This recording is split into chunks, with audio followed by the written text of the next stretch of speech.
क्षमा चाहता हूँ। पिछले 2-3 दिन से कथा कंटिन्यू नहीं हो पाई। बीच बीच में रुकावट आ जाता है, क्योंकि थोड़ा सा गुरुकुल की कुछ सेवाएं और समस्याएं आ जाती है बीच बीच में, है ना। और सभी जिम्मेदारियां होने के कारण तो मैं तो चाहता हूँ कि हमेशा क्लास कंटिन्यू रहे, लेकिन कभी कभी किसी कारणवश से नहीं हो पाता है ना। उसके लिए मैं क्षमा प्रार्थी हूँ आप सभी से। तो महाभारत का आज का जो प्रसंग है, अद्भुत प्रसंग, है ना। हम लोग लास्ट टाइम देख रहे थे किस प्रकार से जब ऋषि मुनिगण कुंती महारानी और जो ले करके आते हैं कुंती महारानी के साथ जो 5 पांडव की आप आइए, है ना। और ले करके फिर धृतराष्ट्र को और हस्तिनापुर में देने के बाद चले जाते हैं। अब हस्तिनापुर की कथा प्रारंभ होगी। और कैसा होता है जिंदगी, हमेशा हम लोग कंफर्ट जोन ढूंढते हैं, है ना।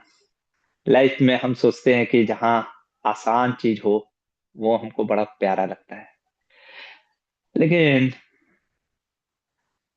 मैंने जैसे बताया कि हम किसी पर्पस के लिए आए, है ना।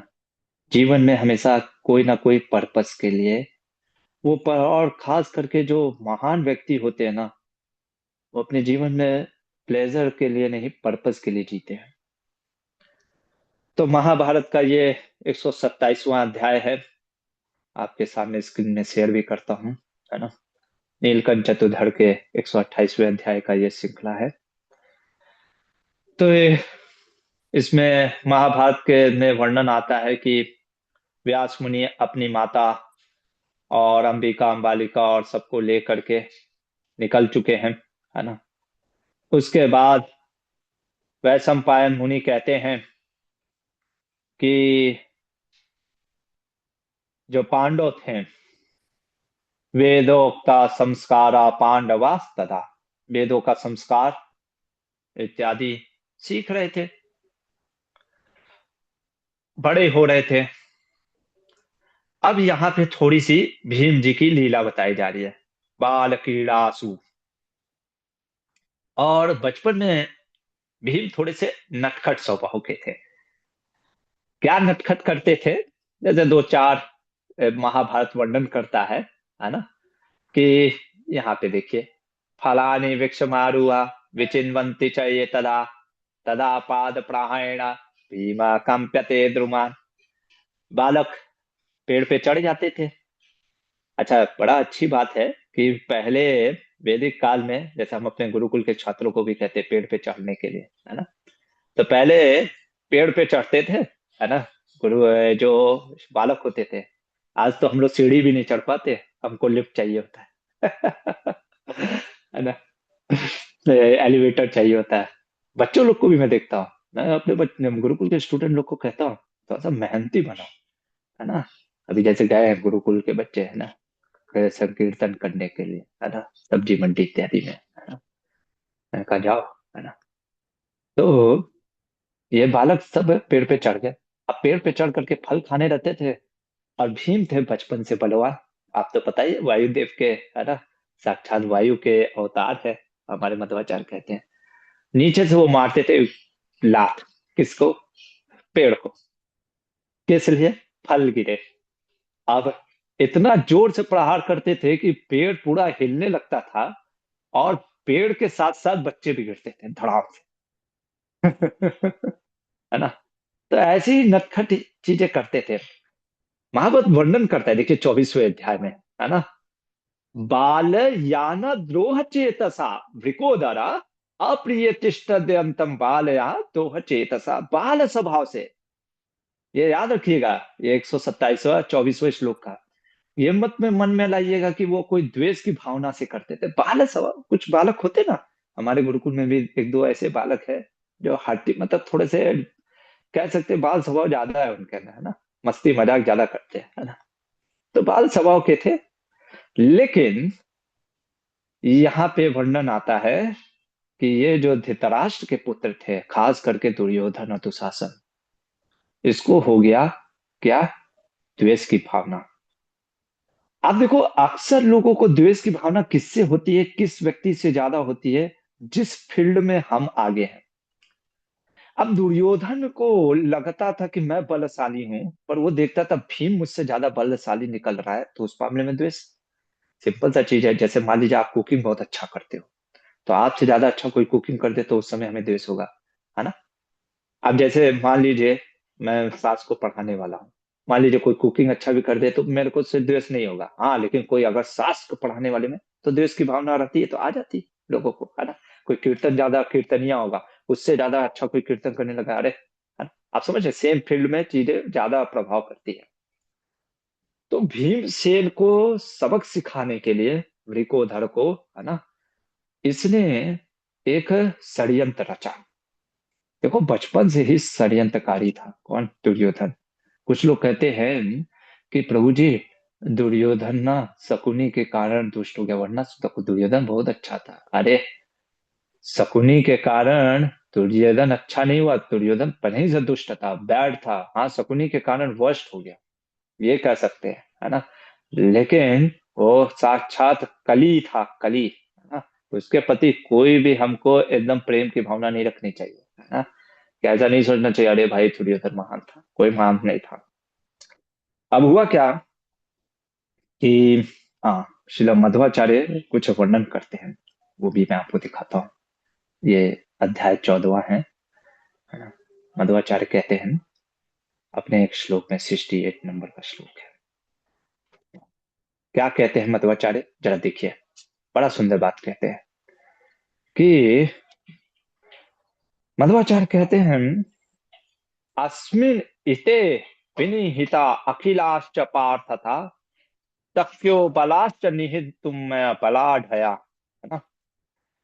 छन्नो प्रयोगतः इमं विनिहित्य वीर्यया, पार्थम निहत्य निगले च विधम महे अनिया। क्या कह रहे हैं इसके तात्पर्य में? बड़ा सुंदर चीज बता रहे हैं। देखिए, इन लोगों ने क्या सोचा, ये कौरवों ने, कि अगर भीम को मार दिया जाए, ठीक है, भीम को अगर किसी तरीके से हम मार देते हैं, तो बाकी जो चार हैं पांडव, नकुल, सहदेव, युधिष्ठिर और अर्जुन, अब भीम को बल से तो नहीं मारा जा सकता, है ना? जैसे होता है ना कि साम दाम दंड भेद, बल से मारो। तो इसने अपना उपाय लगाया छल का, है ना? छल से मारने के लिए भीम को, ठीक है। और सोचा कि छल से तो, इसके टीका में वादिराज स्वामी कहते हैं, वादिराज, भीम रिप्रेजेंट करते हैं, ये आएगा तो हम एक बार बताएंगे भी, भक्ति को, भक्ति या ज्ञान को। बल को भी रिप्रेजेंट करते हैं, पर यहाँ पे मध्वाचार्य कहते हैं भक्ति को। अर्जुन रिप्रेजेंट करता है हियरिंग को, शास्त्रों के श्रवणम को, ठीक है, अभी के लिए।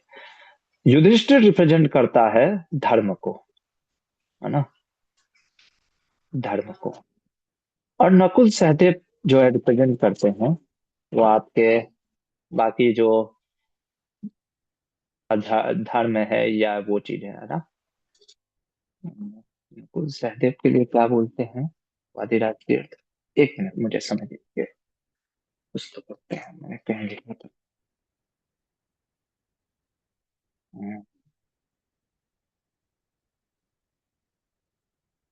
हम्म ह्यूमिलिटी कैरेक्टर, है ना? ह्यूमिलिटी और कैरेक्टर को रिप्रेजेंट करते हैं, नम्रता और ये, है ना, चरित्र को। कौन? हमारे नकुल और सहदेव, ठीक है। तो सबसे पहले किसको मारा जाता है? ये भक्ति के ज्ञान, जो ज्ञान होता है ना, ज्ञान को, भक्ति या ज्ञान दोनों हो सकता है, भक्ति ज्ञान, भक्ति वाला ज्ञान समझ लीजिए। सबसे पहले अगर व्यक्ति के अंदर से ये भक्ति को नष्ट कर दे, है ना, तो उसका शास्त्रों वो सुनेगा तो, लेकिन वो क्या सुनेगा? कुछ भी सुनेगा। जैसे आजकल लोग कुछ भी सुनते हैं, है ना, कुछ भी उठा करके किसी का भी सुनते हैं, ठीक है। हियरिंग जाएगा पहले, ठीक है। हियरिंग के बाद क्या जाएगा? फिर जब ये शास्त्रों का, फिर जब आप गलत चीज को सुनना स्टार्ट करते हो, तो धर्म तो चला ही गया, धर्म डाउन हुआ। आप समझ रहे बात को? अधर्म में आप आ गए, अधर्म आया तो बाकी चीजें तो फिर अपने आप ही चरित्र और ये सारा चीजें चला गया।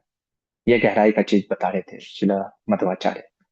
तो इन्होंने क्या सोचा, इन्होंने जहर, एक जहर देने का प्रयास किया। कौन सा जहर? महाभारत वर्णन करता है कि ये, है ना, 45वें नंबर के श्लोक है, देखिए। हम्म। ततो दुर्योधन पापस तद्भक्षये कालकूटकम, कालकूट जहर देने का। अब ये कालकूट जहर आया कहाँ? अगर आपको पता होगा, समुद्र मंथन लीला में कालकूट जहर निकला था, जिसको कि हमारे भगवान शिव ने धारण किया था, करेक्ट? अब वो जहर दुर्योधन तक कैसे आया, इसके बारे में शिला मध्वाचार्य जी अपने 70वें श्लोक में बताते हैं, कालकूट जहर कहाँ से आया। एवं विचार्य विष विषम उलम्बमन कामम शिरोदधे अनजम तपसा गिरिसात् शुक्रेण लब्धम उमत सुबलात्मजेन। गिरिसात कहने का अर्थ है भगवान शिव की तपस्या से करके, भगवान शिव को प्रसन्न करके शुक्राचार्य ने वो कालकूट जहर प्राप्त किया था। शुक्राचार्य ने सुबल आत्मजेना, सुबल क्या जो पुत्र है, आत्मज कौन? शकुनी, शकुनी को प्राप्त हुआ था। शकुनी ने इनको दिया, कौरवों को, कालकूट जहर।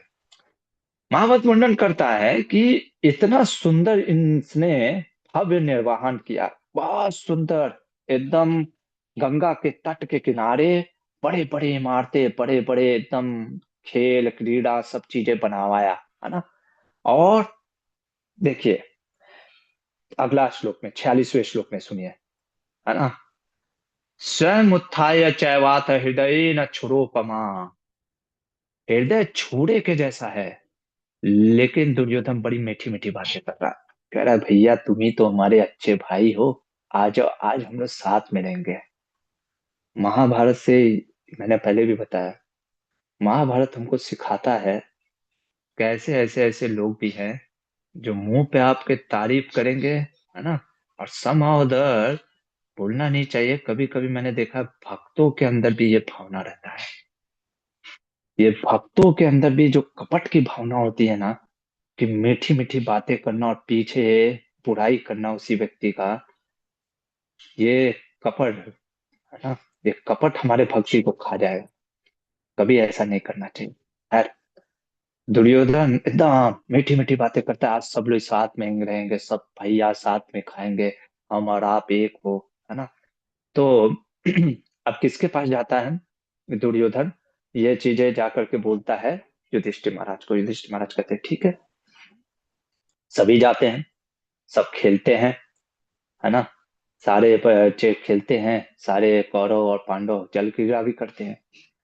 अब उसके बाद आती है थक, थकने के बाद भोजन करना है, तो बढ़िया बढ़िया भोजन परोसता है ना।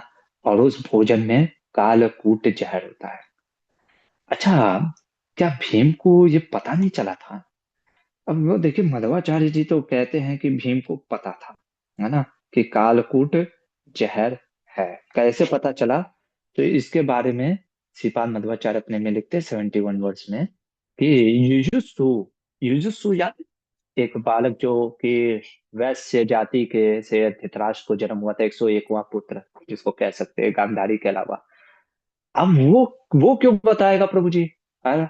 तो ऐसा कहते हैं मध्वाचार्य जी कि वो भी देवताओं का अंश था, नाजीत करके देवता का अंश था। इसलिए तो देवता जो होते हैं, देखो स्वाभाविक से कुछ लोग होते हैं ना दुष्ट प्रवृत्ति के, मैंने पहले भी बताया, है ना, कि जैसे दिक्कत क्या हुआ भीष्म पितामह का, वो हमेशा सोचते थे दुर्योधन सुधर जाएगा। और महाभारत यही समझाता है, कुछ लोग होते ही हैं दुष्ट प्रवृत्ति के। नीम के पेड़ में गंगा जल का पानी भी डालोगे ना, वो नीम का फल ही देगा, आम का फल नहीं देगा। तो दुर्योधन इत्यादि इतने दुष्ट व्यक्ति हैं, उनको कितना भी आप अच्छी बातें समझा ही नहीं सकते, है ना, कुछ लोग को आप नहीं समझा सकते। तो खैर, तो युधिष्ठिर के बोलने के बाद भी, चूंकि भीमसेन को भगवान पे बहुत श्रद्धा था, उन्होंने, है ना, इनके दुष्टता को दिखाने के लिए कि कैसे ये महान दुष्ट व्यक्ति हैं ये जो कौरव हैं, इसलिए उन्होंने जानबूझ करके वो कालकूट जहर का जो भोजन था उसको भक्षण किया, ऐसा मध्वाचार्य कहते हैं। अच्छा, भोजन किया। अब भोजन करने के बाद क्या हुआ कि जहर बहुत खा लिया। अब खाने के बाद जहर का असर धीरे धीरे होने लग गया, और जो हमारे भीमसेन थे वो सो गए। और सोने के बाद इसने क्या किया, दुर्योधन ने उठा करके गंगा नदी में फेंक दिया। और सीधे गंगा नदी में फेंकने के बाद वो सीधे नागलोक तक चला गया। अच्छा, ऐसा कैसे नागलोक तक चलेगा, उसके बारे में श्रीपाद मध्वाचार्य कहते हैं 74वें श्लोक में, देखिए, है ना, तथा कोटि योजना, है ना, कोटि योजन कहने का अर्थ है वो ऐसा कुछ जगह पे गंगा का नदी का बहाव इतना तेज था कि जैसे होता है ना बवंडर जैसा होता है ना, उस कारण से वो कोटि योजन नीचे तक, है ना, कहते हैं बहुत डीप था। उसके कारण से वो एकदम नागलोक में गया। अब नागलोक यहाँ पे इसके बाद मध्वाचार्य कुछ नहीं वर्णन करते, इसके बाद महाभारत क्या कहता है, नागलोक में जब भीमसेन पहुंचे, तो भीमसेन नागलोक पहुंचने के बाद उनको सर्पों ने सोचा कि अरे कौन आ गया, है ना, तो सर्पों ने उसको डसा। अब आपने बचपन में कहावत सुनी होगी, हम लोग ने तो सुनी है, कांटे से कांटा निकलता है ना, लोहा से लोहा कटता है। ऐसे ही विष से विष, जैसे कैसा होता है ना, एंटी वेन, अब ये डॉक्टर लोग क्या करते हैं, है ना, जो जहर को निकालने के लिए, जैसे जैसे ये जो एंटीबायोटिक होता है ये सब चीज, उसके ड्रग्स को ही डालते हैं ना एंटी वेनम के जैसा। तो सांपों के काटने से क्या हुआ, जो कालकूट का जहर जो कि भीम के शरीर में था, वो सांपों के काटने से वो काट दिया। और ये बालक, मतलब कि ये जो भीमसेन था, ये उठ के खड़ा हो गया, है ना। और उठ करके जब खड़ा हो गया तो एकदम हाहाकार मचाने लग गया, है ना, हाहाकार मचाने लग गया। सभी जाते हैं वासुकी, नागराज वासुकी, वासुकी के पास जाते हैं, है ना। तो वासुकी जब देखते हैं कि कोई बालक आया है, महापराक्रमी है ना, बलशाली है, और ये नाग बताते हैं सर्प की हमने उसको काटा, अरे उसके हमारे काटने के बाद तो बल्कि और वो उठ के खड़ा हो गया, है ना। तब वासुकी जो है जाते हैं सभी अपने लोगों को लेकर के कि भाई कौन आया। अब वहां पे एक बड़ा सुंदर घटना होगी, वो घटना अब हम कल आपको बताएंगे, है ना, क्या घटना घटित होती है। हरे कृष्णा। फिलहाल के लिए यहीं पे रुकते हैं, किसी का कोई प्रश्न है।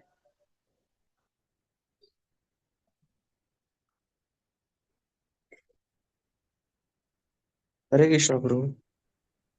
हरे कृष्णा।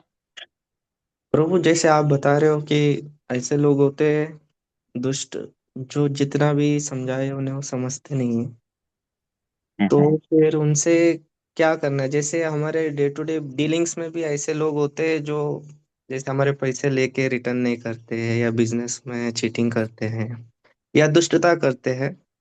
तो उनसे क्या एक्सपेक्टेशन रखना है, कैसे इससे बचना है? मतलब एक भौतिक जगत बहुत डेंजरस है, मतलब उससे पीस ऑफ माइंड जाती है, फिर भक्ति में भी प्रॉब्लम आती है। मतलब हम मन ऐसे मन तो लोग, नहीं लगा सकते हैं कृष्ण में उनके वजह तो से। वही तो हम देख रहे हैं महाभारत में, कैसे बचना है। ऐसे लोगों से दूर रहना चाहिए, ऐसे सज्जन, है ना।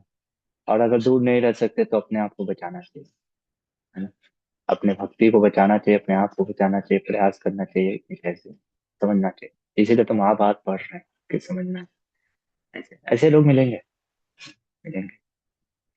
तो अपने आप को सबसे पहला चीज है उनसे दूर ही रहना ज्यादा अच्छा है। दूसरा चीज, अगर दूर नहीं रह सकते हैं, अगर डील करना ही है तो जितना जरूरत पड़े उतना डील करिए, और थोड़ा सा समझदारी से, थोड़ा सा ध्यान पूर्वक से डील करना चाहिए। ये तो मिलेंगे ये हर जगह पे, और खास करके आप लोग जब जॉब करते हैं, और आजकल तो ऐसे प्राय बहुत। और पहला चीज मैं ये भी बोलूंगा कि कभी कभी कैसा होता है, हमारा मन भी बहुत चीजें ज्यादा सोचता है, ये भी है ना। दोनों चीजें हैं, दोनों चीजों को देखना होगा। कभी कभी हमारा मन भी ना किसी के थोड़ी सी गलती को एकदम इविल दिखाता है ना। अब जैसे सिंपल सा चीज है, मान लीजिए आप कंपनी में जॉब में हैं और बॉस आपको कुछ बोल रहा है ना? जैसे कुछ चीजें आपके अगेंस्ट में, या चीजें होता है कंपनी में भी, बहुत पॉलिटिक्स सब जगह होता है, ठीक है ना। तो हमको हर समय उसके बुराइयों को ही सोचते रहेंगे तो फिर भक्ति भजन भी नहीं हो पाएगा, है ना। तो ऐसे चीजों में मैं out of mind out of site वाला चीज सोचता हूँ, out of sight out of mind, है ना। दूर रहो कभी कभी, है ना, ऐसे लोगों से ज्यादा क्या डील करना, तो वो चीजें, ठीक तो ब्रो, इन लोग का हरिनाम संकीर्तन से भी सुधरते नहीं क्या? है। कैसा होता है ना प्रभु जी, सुधरने को सुधर सकता है, लेकिन वो हरि नाम लेगा सब ना। देखिए मध्यम अधिकारी को यही तो भागवत कहता है कि वो एनवियस, ये एनवियस होते हैं प्रभु जी, ये द्वेषी होते हैं। जैसे सांप को दूध पिलाने से सांप और जहरीला होता है ना, वैसा होता है। तो इसीलिए मध्यम अधिकारी ऐसे द्वेषी लोगों से दूर रहता है। उनको हरि नाम सुनाने से ना, बल्कि उनका नाम के प्रति अपराध और बढ़ेगा। इसीलिए एक नौवा अपराध बोलते हैं ना, क्या श्रद्धालु व्यक्ति को हरि नाम का उपदेश नहीं देना, क्योंकि द्वेष से कभी श्रद्धा नहीं आता है। कहाँ लिखा है? भगवद गीता पे 3.31-32 दिखाई देता हूँ, भगवान कुछ बोलते हैं। 3.31, तो ऐसे लोग नहीं सुनते हैं प्रभु जी, है ना?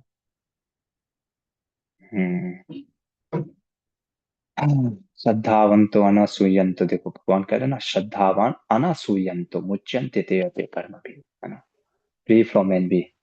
तो जिनको श्रद्धा नहीं होता है ना, उनको एनवी होता है। इसीलिए भगवान से देखो, but those who out of envy, देखो अगला ही श्लोक में, ये तो एतद अभ्यास हुयंतो, है ना।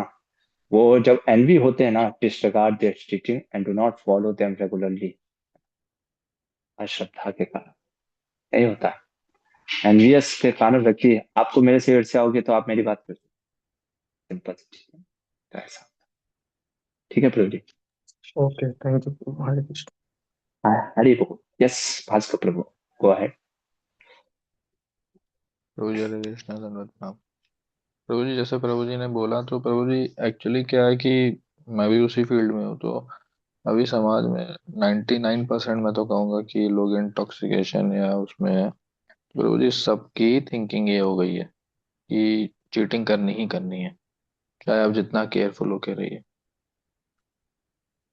ट्रू, ये तो है, वो तो एकदम सही बात है। तो प्रभु जी जैसे आपने कहा कि डीलिंग कम करो, तो फिर नहीं हो पाएगा प्रभु जी। फिर तो ये तो फिर कुछ अपने कर्मों पे भी छोड़ना पड़ेगा कि अगर मेरा पैसा या कुछ ऐसा फंसता है तो उसके पीछे हम ही रीजन है। जैसे कि हम लोगों ने पढ़ा है, किसी और को ब्लेम नहीं हम्म करना चाहिए, लेकिन खुद को सेफ साइड करते हुए भी मतलब 99% प्रभु जी ऐसे हैं, कोई ट्रस्ट रही नहीं हम्म, है इस समय।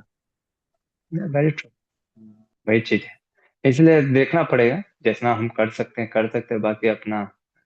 इसीलिए तो प्रभुपाद ने बोला था ना, उनके गुरु ने बोला, this world is not fit for the gentleman, ladies and perfect ladies and gentle, अच्छे सज्जन लोगों के लिए जगत नहीं है। जैसे जैसे कली बढ़ता जाएगा वैसे वैसे, इसलिए तो प्रभुपाद ने कहा, finish your job and go back to world, वो तो true है। बहुत मतलब कि आपको समझना पड़ेगा, है ना, वो चीज है, वो तो है, ठीक है। हरे कृष्णा हरि बोल। प्रभु। यस, सॉरी प्रभु, मैं भी मैं, इसके रिलेटेड प्रश्न पूछ रहा हूँ। तो शास्त्र में ऐसा कोई मतलब फॉर्मूलाज है प्रभु, ये चाणक्य पंडित या शास्त्र में इन लोग को आइडेंटिफाई कैसा करना है? और खासकर हम्म क्योंकि मेन चीज क्या है, पहले बार तो चलो हमने छूट दे दिया, या पहली बार तो हम्म मैं जनरली अभी मैंने एक फॉर्मूला अपनाया है कि पहला छोटे पानी में टेस्ट करवाता हूँ उनको, I put them to rigorous test, then मैं उनको पास में लाता हूँ। तो मतलब ऐसे दैट्स शास्त्र में कोई स्टैंडर्ड फॉर्मूलाज है प्रभु, कोई मतलब मैं शास्त्र में जाने को। फॉर्मूला कैसा है कि, ऐसे तो एग्जैक्ट फॉर्मूला मेरे को तो याद नहीं आ रहा है प्रभु जी। ऐसे रिक्वायर्ड हम देखेंगे विदुर जी का नीति देखेंगे, है ना। मतलब कि स्मार्ट होना पड़ता है विदुर जी के जैसा ना, कि वो समझ जाते हैं। जैसे अभी आएगा, कल हम बताएंगे, विदुर जी जब ये कंप्लेन करने जाएंगे ना, तो विदुर जी रोक देते, कहते नहीं, है ना। तो कभी कभी ना, मतलब कि थोड़ा सा इसको पॉलिटिकली अवेयरनेस कहते हैं, थोड़ा सा एकदम कुछ लोग के अंदर होता है, कुछ लोग समझ जाते हैं, इसीलिए वो लोग पॉलिटिकल एडवाइजर होते हैं ना, जैसे विदुर जी जैसा, है ना, जब ब्राह्मण होते थे जैसे चाणक्य पंडित, पॉलिटिकल एडवाइजर। तो हम्म। ये कुछ लोग का बुद्धि बहुत तीक्ष्ण होता है ना, जैसे महाभारत में भी आता है कि कुछ लोग ना सिर्फ संकेत से समझ जाते हैं कि सामने वाला क्या बोलना चाह रहा है। कुछ होते हैं जो आधे वाक्य से समझ जाते हैं, कुछ पूरा वाक्य के बाद समझते हैं, कुछ उसके बाद भी नहीं समझ पाते। तो जो संकेत से समझ जाते हैं ऐसे एडवाइजर लोग को अपने पास रखना चाहिए। इसलिए ना बड़े बड़े पॉलिटिशियन ऐसे ऐसे एडवाइजर लोग को रखते थे, जो कि धार्मिक भी होने चाहिए। प्रॉब्लम क्या होता है ना, ऐसे कुछ लोग हैं एडवाइजर, लेकिन वो धार्मिक की जगह धार्मिक चीजें बताते हैं, है ना, उनका दिमाग दूसरी चीजों में लगता है। तो ऐसे अगर या हम कोई हो। हाँ जी प्रभु। हाँ हाँ, नहीं नहीं प्रभु, मैं सुन रहा हूँ, मैं सुन रहा हूँ। हाँ वही, अब ऐसे एग्जैक्टली आइडेंटिफाई करना, तो देखिए प्रभुपाद जी कहते हैं वही चीज है जैसे आपने रिग्रेस टेस्टिंग, एक बार किसी ने चीट किया तो आप समझ जाओ, दो बार चीट किया उसके बाद भी अगर नहीं समझ रहे तो तुम्हारी फिर गलती। समझना चाहिए थोड़ा सा, मतलब प्रभुपाद कहते हैं ना कि थोड़ा सा स्मार्टनेस होना चाहिए भगवान से, है ना, थोड़ा सा बुद्धि देते हैं अगर हम पूरा प्रयास करते हैं। कम से कम या तो भगवान ऐसे लोगों से आपको मिला देंगे जो कि ये चीजें समझा देते हैं, है ना? तो ऐसे होना चाहिए, है ना। हमारे जीवन में भी एक दो लोग हैं जो बहुत ही एकदम स्मार्ट होते हैं, स्hrewd होते हैं, वो चीजें समझ जाते हैं कुछ लोग। ठीक है। हरे कृष्णा प्रभु जी। हरे कृष्णा। यस। हरे कौन कृष्णा बोल। प्रभु जी, मेरा नाम अनुराधा उपाध्याय है। मैं 3-4 हाँ सालों से हाँ इस्कॉन में जुड़ी हूँ। जी। और अभी मेरी कोई भी अवस्था भक्ति की नहीं है, श्रवण कीर्तन करती हूँ। लेकिन अभी मैं समाज में अनफिट होती चली जा रही हूँ, क्योंकि मैं जो सुनना चाहती हूँ वो कोई सुनना नहीं चाहता, मैं जो कहना चाहती हूँ वो कोई सुनना नहीं चाहता, और जो वो कहते हैं उसमें मुझे रुचि नहीं रह जाती है। तो कुछ लोग कहते हैं कि आप अनसोशल हो रहे हो, कुछ लोग कहते हैं कि आप डिप्रेशन में चले जाओगे ऐसे।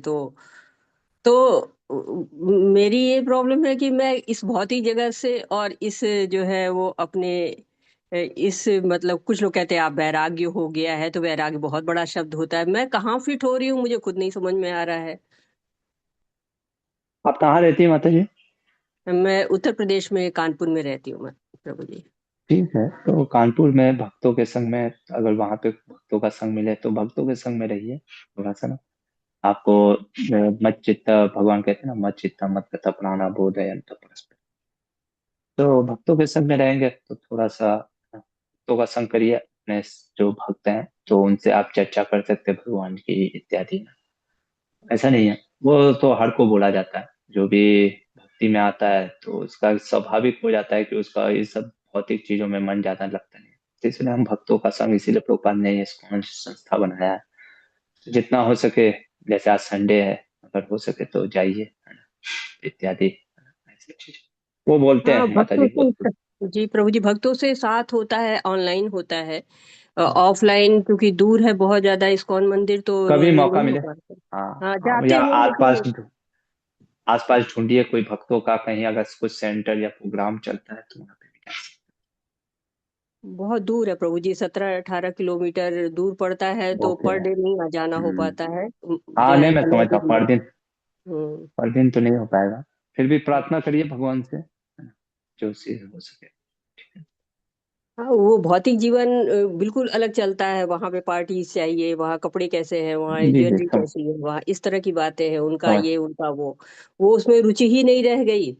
और हम्म, जो है इस तरह से मतलब पता नहीं जी। कौन सी स्थिति है, खुद ही नहीं समझ में आ रही। नहीं नहीं नहीं, वो देखिए वो स्थिति कैसा है, वो सबके साथ जीवन में ऐसा होता है, हर कोई को इसको इनडिफरेंस कहते हैं ना, कि पहले लोग आपसे कहेंगे आपको इस तरीके, वो सब आप जो जिस चीज से जा रहे हो ना वो हर भक्त जाता है। लोग आपसे कटना स्टार्ट करेंगे, आप अनसोशल हो रहे हो, ये चीज हो रहा है, 10 चीज हो, वो घबराने की बात नहीं है ना। आप भक्ति करते रहो, भक्तों के संग में जुड़ो, है ना, वो चीजें फिर वो अपने वही लोग जो आज आपको अनसोशल कह रहे हैं ना, वही फिर आकर के भक्ति में जुड़ लेना है ना, इतना विश्वास रखिए। जी प्रभु जी, जो है आप कह रहे हैं तो मतलब उचित ही होगा। हम्म, भक्तों का साथ हमें प्रतिदिन मिलता है, ऑनलाइन मिलता है, ऑफलाइन नहीं मिलता है, लेकिन प्रतिदिन मिलता है। और शायद वही नहीं हमारे ऑफ, स्ट्रेंथ बने हुए हैं। हाँ प्रयास करिए ऑफलाइन भी लेने का, क्योंकि जब ऑफलाइन भी लेते हैं ना तो ज्यादा मदद होती है। जी प्रभु जी, हरे कृष्णा। धन्यवाद प्रभु जी, आपने बता दिया कि सबके साथ होता है तो ठीक है फिर मैं भी उसी लाइन में हूँ। हरे कृष्णा। हाँ बस। हरे कृष्णा। और किसी को कोई प्रश्न है नहीं तो रुक जाएंगे पे। ठीक है, अब कल हम देखते हैं आगे क्या होती है ना। वासुकी और बाकी लोग जब भीमसेन को देखते हैं तो क्या होता है, और विदुर जी क्या बोलते हैं, है ना। क्योंकि ये जाएंगे कंप्लेन करने के लिए, कौन, युधिष्ठिर इत्यादि, लेकिन विदुर जी कुछ बोलते हैं। और इस चीज को समझेंगे कि विदुर जी क्यों बोल रहे हैं यहाँ पे, क्योंकि कई बार लोग उल्टा समझ लेते हैं, है ना, कि विदुर जी क्या समझाना चाह रहे थे। इसलिए शास्त्र को थोड़ा सा निकाल लेंगे कि समझ यहाँ के पर सकते जाने। यहीं पे रुकते हैं। हरे कृष्ण। महाभारत ग्रंथ की जय, श्रील प्रभुपाद की जय। हरि बोल।